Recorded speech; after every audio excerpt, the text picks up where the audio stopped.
To a generation of South Africans, Hansie Cronje was more than a cricketer. He was a symbol of hope. But in just one moment, everything changed. This is the tragic tale of cricket's fallen hero.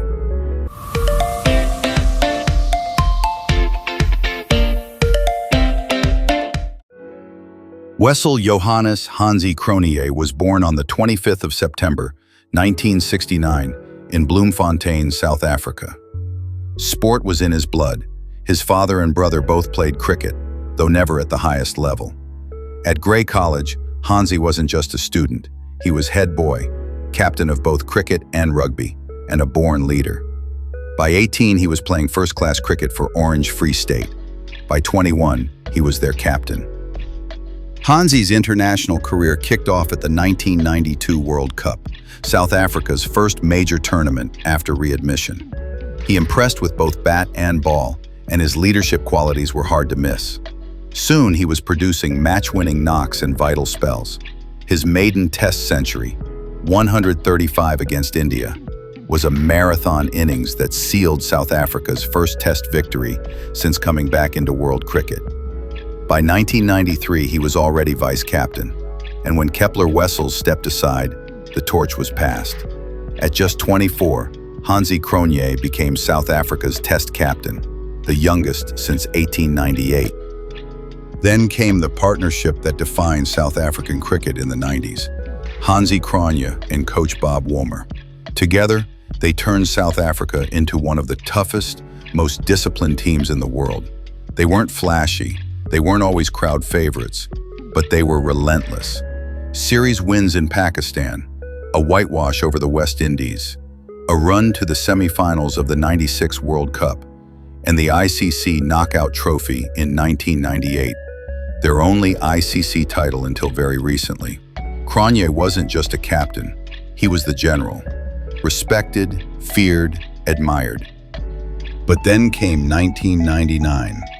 South Africa were favorites heading into the World Cup. They had the squad, they had the form, they had the belief, but destiny had other plans. The semi-final at Edgbaston against Australia remains one of cricket's greatest matches. Alan Donald's run-out, the tie that knocked South Africa out. Cronje himself had a poor tournament, but his image, his aura, was still intact. Until the storm hit. In April 2000, Delhi police dropped a bombshell, tapes of Hansie Cronje in conversation with an Indian bookmaker. At first he denied, then he confessed, not to throwing matches, but to taking money for providing information. The damage was done. On April 11, 2000, Hansie Cronje was banned from cricket for life. For a nation that had placed him on a pedestal, it was devastating. For the cricket world, it was a shockwave. The man who preached discipline and integrity had fallen. And then, the story turned darker still. On June 1, 2002, Hansie Cronje's life ended in a plane crash near George. He was just 32. His death sparked endless conspiracy theories, especially after the mysterious passing of his coach, Bob Woolmer, in 2007. But one thing was certain, Cronje would never get the chance to tell his side of the story. Hansie Cronje's record as captain is still staggering.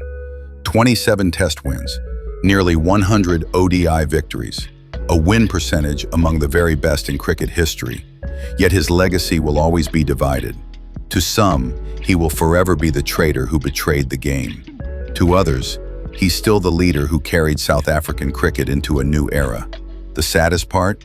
Many who committed similar sins have since returned to cricket, their stories rewritten, their reputations softened. Hansie never got that chance. Hansie Cronje's life is a reminder of how greatness and downfall can live side by side. A story of triumph, betrayal, and tragedy.